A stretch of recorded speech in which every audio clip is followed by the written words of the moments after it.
Howdy! Today we're going to learn the basics of mechanical engineering. From the bicycle you ride to the engines that power cars, mechanical energy is behind all kinds of movements. Let's dive into these forces and uncover their roles in our life. So, what is mechanical energy? Mechanical energy is the energy of an object in motion or the energy that is stored in an object by their position.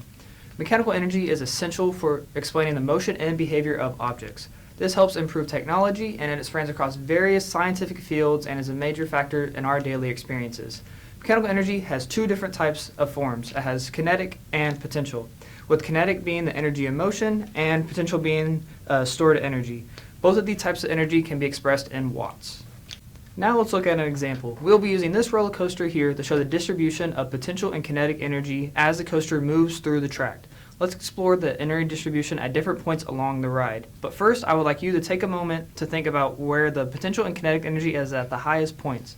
So pause the video here and talk with your friends to try and figure out the location of the max potential and kinetic energy.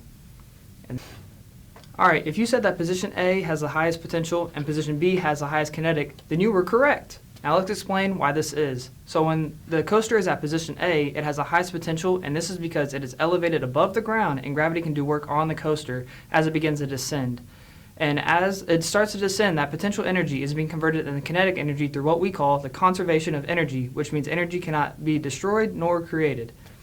So as the coaster speed increases, its potential energy decreases, and the faster it travels, the more kinetic energy it gains. Once the coaster hits the bottom of the track, or position B, the coaster is now at its maximum speed, and that is when it has the highest kinetic energy and the minimum potential energy.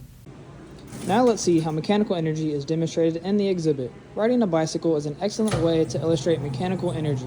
When a bicycle is in motion, it possesses kinetic energy, and the faster it moves, the more kinetic energy it has. So when you're pedaling faster on the exhibit, you're generating more kinetic energy and creating more watts than when you're pedaling slower or at rest.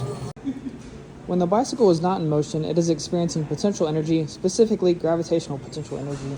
This exhibit is a system where mechanical energy is constantly being transformed and transferred between different forms. Now let's recap all the important information we learned from today's lesson. We're going to go over the four main topics we talked about. So with mechanical energy, it being the energy of an object in motion or the energy that is stored in objects by their position, potential energy, which is stored energy, kinetic energy being the energy in motion, and the conservation of energy, meaning energy cannot be created nor destroyed. Now remember, mechanical energy is a very important concept that allows us to understand the motion and behavior of objects throughout everyday life. And when comparing to the exhibit, remember the faster you pedal, the more kinetic energy that is being transferred and the more watts you produce. When pedaling on the bike, you are constantly transforming and transferring energy into different forms.